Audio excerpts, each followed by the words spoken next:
اگر آپ غور کریں آپ کو یہ مبارک فرامین بہت کچھ بتاتے ہیں کہ ہماری محبت، ہماری الفت سید الانبیاء صلی اللہ علیہ وآلہ وسلم سے کیسی ہے، اس کی پاکیزگی کیا ہے، اور اس کی اہمیت نہ صرف ہماری اپنی ایمانیاتی زندگی میں کیا ہے، بلکہ اس کی اہمیت سید الانبیاء صلی اللہ علیہ وآلہ وسلم کی مبارک نظر میں کیا ہے۔ تو ہمیں اپنے عیب، تقصیریں، خطائیں، گناہ، نقائص، ان سب پہ نظر رکھنی چاہیے، اور یہ دیکھنا چاہیے کہ میں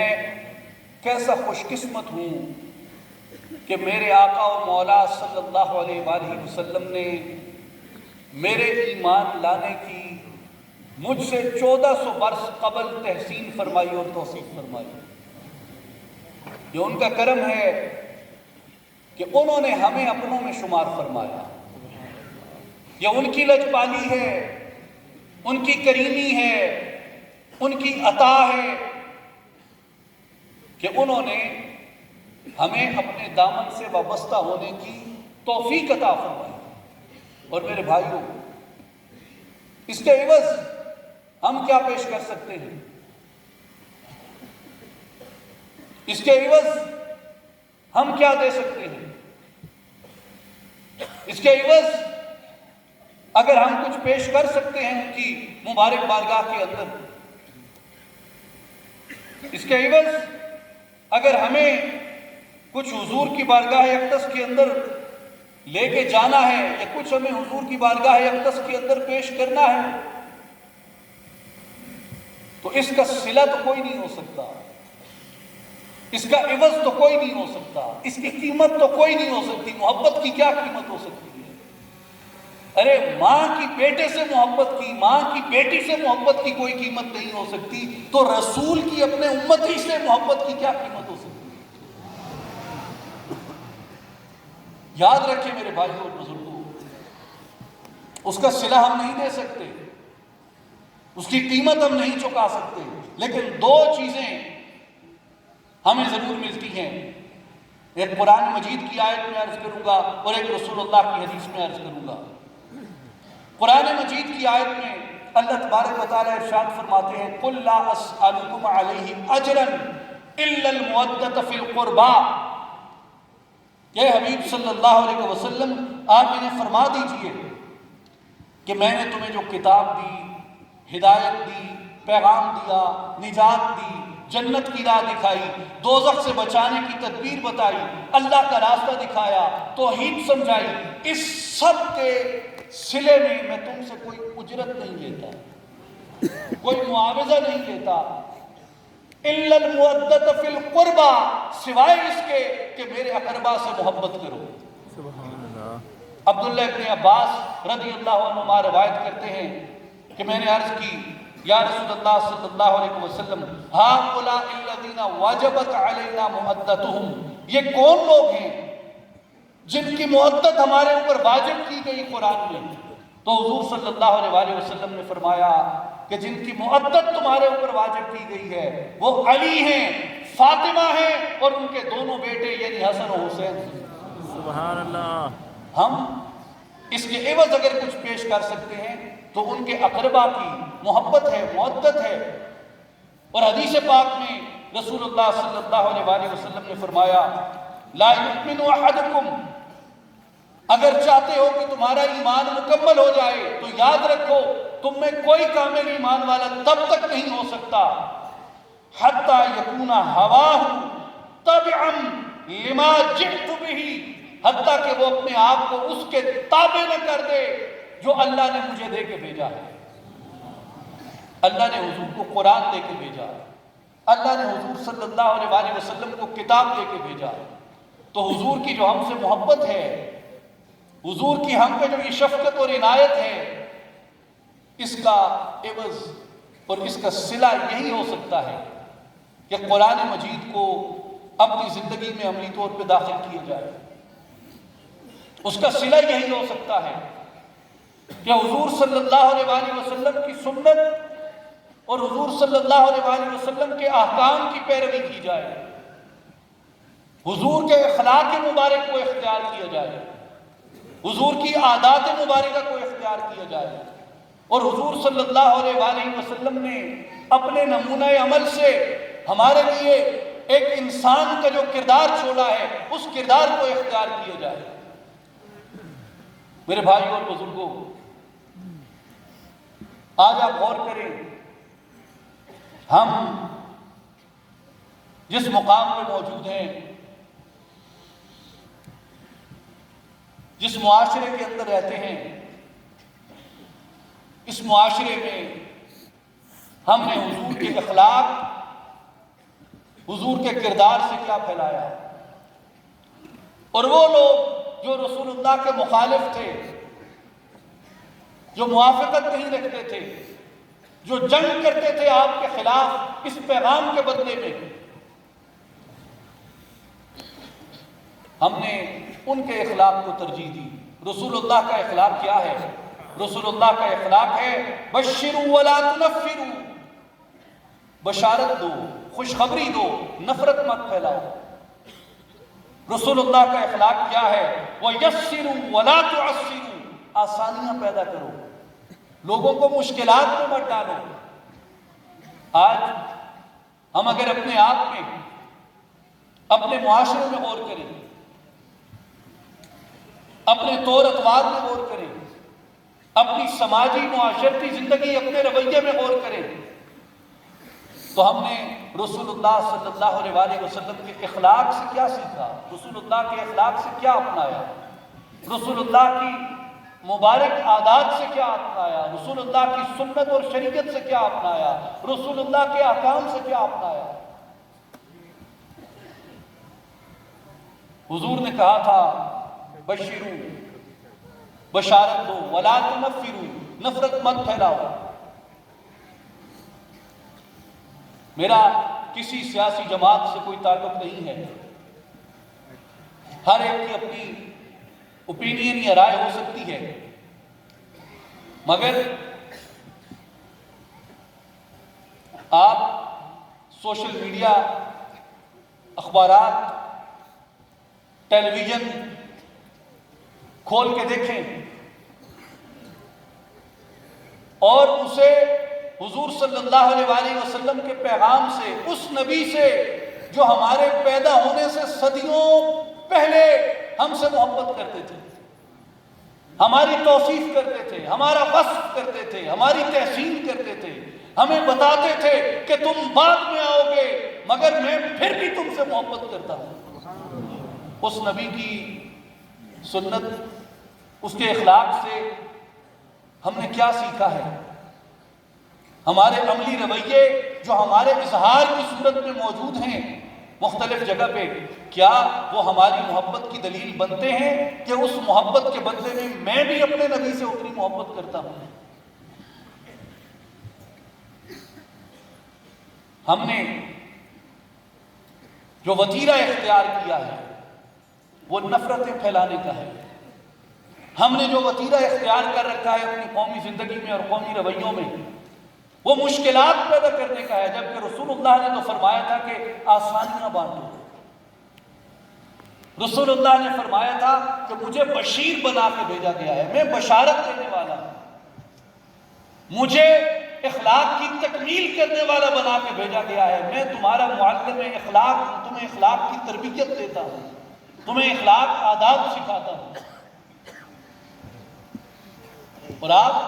آج اپنے لیڈروں کی تقریریں سنیں، across the board without any discrimination, آپ غور کریں، وہ چیزیں جو رسول اللہ نے منع فرمائی تھی ان کو ہم نے اپنا وتیرہ بنا لیا۔ یعنی حیرت ہوتی ہے حضور صلی اللہ علیہ وسلم کی بارگاہ میں ایک شخص آتا تھا، صحیح بخاری کی حدیث ہے، حضور کی بارگاہ میں ایک شخص آتا تھا، اس کا نام تھا عبداللہ، اور وہ حضور کو ہنساتا تھا، مذاق کرتا تھا حضور سے، اور جب وہ آتا تھا وہ باتیں ایسی کرتا کہ حضور تبسم فرماتے اس کی باتوں پہ۔ تو ایک مرتبہ عبداللہ نے شراب پی، اور یہ وہ عبداللہ ہے جس کا اس معاشرت میں نک نیم بعض لوگ اسے حمار کہتے تھے۔ اس نے شراب پی، اس کے اوپر حد عائد ہوئی اور اسے کوڑے لگائے گئے۔ کوڑوں کے بعد اس نے توبہ کی، پھر چلا گیا۔ کچھ دن بعد دوبارہ اسے پکڑا گیا کہ اس نے شراب پی ہے، تو دوبارہ اس پہ حد لگی، اسے کوڑے مارے گئے۔ اس نے پھر توبہ کی، تیسری مرتبہ پھر وہ پکڑا گیا، شراب پی اس نے، پھر پکڑا گیا، سرکار کے دربار میں پیش کیا گیا۔ سرکار نے پھر فرمایا کہ اس پہ حد جاری ہوتی ہے۔ اب اسے جب کوڑے لگائے جا رہے تھے تو ایک صحابی رسول وہاں پہ کھڑے تھے، انہوں نے کہا کہ حضور اس پہ اتنی شفقت کرتے ہیں، اتنی کریمی فرماتے ہیں، اور اتنی مرتبہ اس پہ حد جاری ہو چکی ہے، اور یہ شخص بار بار توبہ توڑتا ہے اور اپنی حد کا احترام نہیں کرتا، لعنت ہو ایسے شخص کے اوپر۔ جب اس صحابی نے اس گناہگار شخص پہ لعنت کی، اب وہ جو گناہگار تھا وہ کتنی مرتبہ گناہگار ڈکلیئر ہوا، روبروئے عدالت، اسپیکولیشن میں نہیں، افواہوں میں نہیں کہ اس نے یہ کیا یا نہیں کیا، شک و شبہ میں نہیں کہ شاید اس نے کیا ہو شاید نہ کیا ہو، شک نہیں تھا، ثبوت کے ساتھ گرفتار ہوا، عدالت نے اس کے اوپر شواہد کے مطابق حد جاری کی، 3 مرتبہ اپنے گناہ کی پاداش میں اس نے اپنے اوپر حد جاری کروائی، یعنی واضح گناہگار ہے، واضح خطا کار ہے، واضح طور پہ جرائم میں مبتلا ہونے والا شخص ہے۔ مگر ایک صحابی نے کہا کہ لعنت ہو ایسے شخص پہ۔ رسول اللہ صلی اللہ علیہ وسلم ساتھ کھڑے تھے، آپ کو اس صحابی کا اس گناہگار کے اوپر لعنت کرنا ناگوار گزرا، اور حضور صلی اللہ علیہ وسلم نے فرمایا لا تلعنوہ، اس شخص پہ لعنت نہ کرو، فواللہ ما علمت انہ یحب اللہ ورسولہ، میں فقط اتنا جانتا ہوں کہ یہ اللہ اور اس کے رسول سے محبت کرتا ہے۔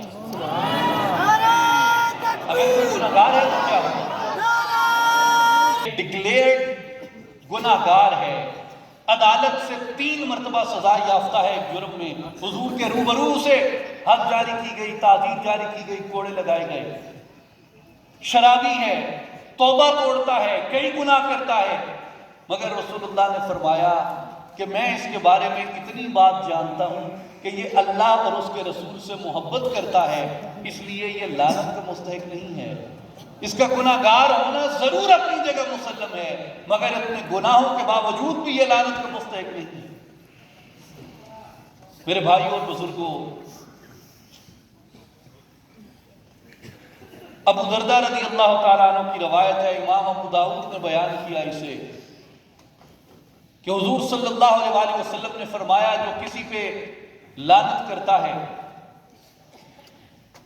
وہ لعنت جب اس کے منہ سے اس کے لبوں سے نکلتی ہے تو وہ لعنت آسمان کی طرف جاتی ہے، جب وہ آسمان کی طرف جاتی ہے تو آسمان کے دروازے بند کر دیے جاتے ہیں، وہ لعنت آسمانوں میں راہ نہیں پا سکتی، وہ زمین کی طرف لوٹتی ہے، جب وہ زمین کی طرف آتی ہے زمین کے دروازے بند کر دیے جاتے ہیں، وہ لعنت زمین میں راہ نہیں پا سکتی۔ امام ابو داؤد نے ابو دردہ رضی اللہ عنہ کی روایت سے اسے روایت فرمایا، زمین کے دروازے بند کر دیے جاتے ہیں، وہ لعنت زمین میں راہ نہیں پاتی، وہ لعنت دائیں جاتی ہے دائیں راہ نہیں پاتی، وہ لعنت بائیں جاتی ہے وہ لعنت بائیں راہ نہیں پاتی، پھر اس کو لوٹا کے اسی شخص پہ ڈالا جاتا ہے جس کی زبان سے وہ ادا ہوئی۔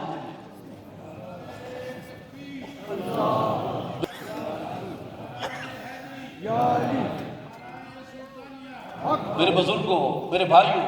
یاد رکھیں یہ کلمات بظاہر بہت آسان ہوتے ہیں کہنے. اب اس صحابی نے اگر ایک گنہگار کے لیے کہہ دیا تھا، یعنی جو آج کی ہماری پاکستانی سوسائٹی ہے، آج کی ہماری جو معاشرت ہے، آج کا جو ہمارا محاورہ ہے، آج کا جو ہمارا لب و لہجہ ہے، اس کے مطابق تو شاید یہ کوئی اتنی بڑی بات نہیں کہ رسول اللہ اس پہ آ کے ٹوک دے کہ لعنت کی ہے گنہگار پہ کی ہے تو پھر ٹھیک ہی تو ہوئے گا. تو انہوں کہنے کہ ایسی کوئی اتنی گندی واری توبوں پان چھاڑ. لیکن سرکار نے فرمایا کہ نہیں، یہ دیکھو کہ وہ اللہ اور اس کے رسول سے محبت کرتا ہے.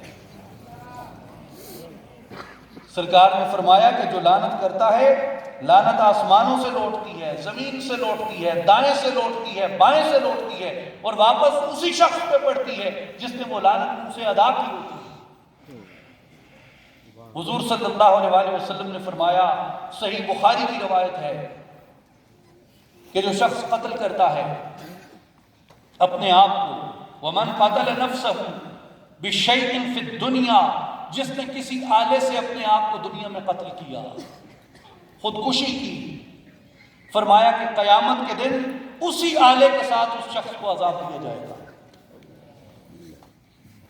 جو شخص جس آلے کے ساتھ خودکشی کرتا ہے، جس آلے کے ساتھ اپنے آپ کو مارتا ہے، جس آلے کے ساتھ اپنے آپ کو قتل کرتا ہے، جس آلے کے ساتھ اپنے آپ کو وہ اس دنیا سے رخصت کرتا ہے، جس بارود کے اندر اپنے آپ کو پھٹاتا ہے، سرکار نے فرمایا قیامت کے دن وہ اسی آلے کے ساتھ اسے عذاب دیا جائے گا. وہ چھری ہے تو چھری سے، بارود ہے تو بارود سے، تلوار ہے تو تلوار سے، گولی ہے تو گولی سے. اس کے بعد سرکار علیہ السلام نے فرمایا وَمَن لَعَنَ مُؤْمِنًا فَهُوَ كَقَتْلِهِ، جس نے کسی مومن پہ لعنت کی گویا اس نے اس مومن کا قتل کیا. وَمَن قَذَفَ مُؤْمِنًا بِكُفْرٍ فَهُوَ كَقَتْلِهِ، نہ صرف یہ کہ جو کسی پہ لعنت کرتا ہے وہ اس کے قتل جیسا گناہ ہے، بلکہ فرمایا جو کسی مومن کے اوپر کفر کی تہمت لگاتا ہے، کفر کو اس مومن کی طرف منسوب کرتا ہے، سرکار نے فرمایا کہ یہ بھی ایسے ہی ہے جیسے اس نے مومن کو قتل کیا.